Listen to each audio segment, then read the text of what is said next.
Hi friends, మీరెంతగానో wait చేస్తున్న horror story part 2 అయితే ఈరోజు వచ్చేసింది.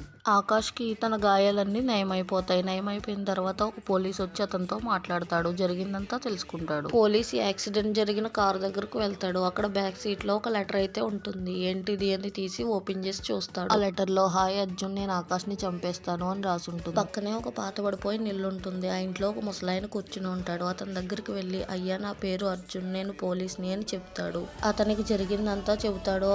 అప్పుడు ఆ ముసలాయన, అవును నాకు తెలుసు, ఆ అమ్మాయి పేరు శ్వేత, ఆ అమ్మాయి వాళ్ళ నాన్నతో కలిసి ఆనందంగా ఉండేది అంటాడు. ఆ అమ్మాయి బాగా చదువుకుని మంచి ఉద్యోగం తెచ్చుకుని పెళ్లి కూడా చేసుకుందాం అనుకుంటుంది. కానీ వాళ్ళ స్నేహితురాలు ఒక అమ్మాయి ఆ అమ్మాయిని చూసి కుళ్ళుకుని తను ఎలాగైనా చంపాలి అని అనుకుని ఒక గురువు దగ్గరకు వెళ్లి చేతబడి చేయమని అడుగుతుంది.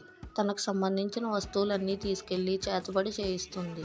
తన మీద చేతబడి చేయించడం వల్ల శ్వేతకి పిచ్చెక్కుతుంది. అయితే తను పాడుబడిన నూతి దగ్గరికి వెళ్లి అందులో దూకేస్తుంది. శ్వేత చనిపోవడం వల్ల వాళ్ళ నాన్న చాలా బాధపడతాడు. తర్వాత వాళ్ళ నాన్న కూడా శ్వేత చనిపోవడంతో గుండెల్లో నొప్పి వచ్చి చనిపోతాడు. తర్వాత శ్వేత ఆత్మగా మారిపోతుంది. శ్వేత ఆత్మగా మారి జరిగిందంతా తెలుసుకుంటుంది. జరిగిందంతా తెలుసుకున్న వెంటనే తన స్నేహితురాలిని, చేతబడి చేసిన గురువుని ఇద్దరిని చంపేస్తుంది. తర్వాత ఇదే రోడ్లో చాలా మందికి కనిపించింది అని ఆ ముసలాయన ఆఫీసర్ అర్జున్ కి చెప్తాడు.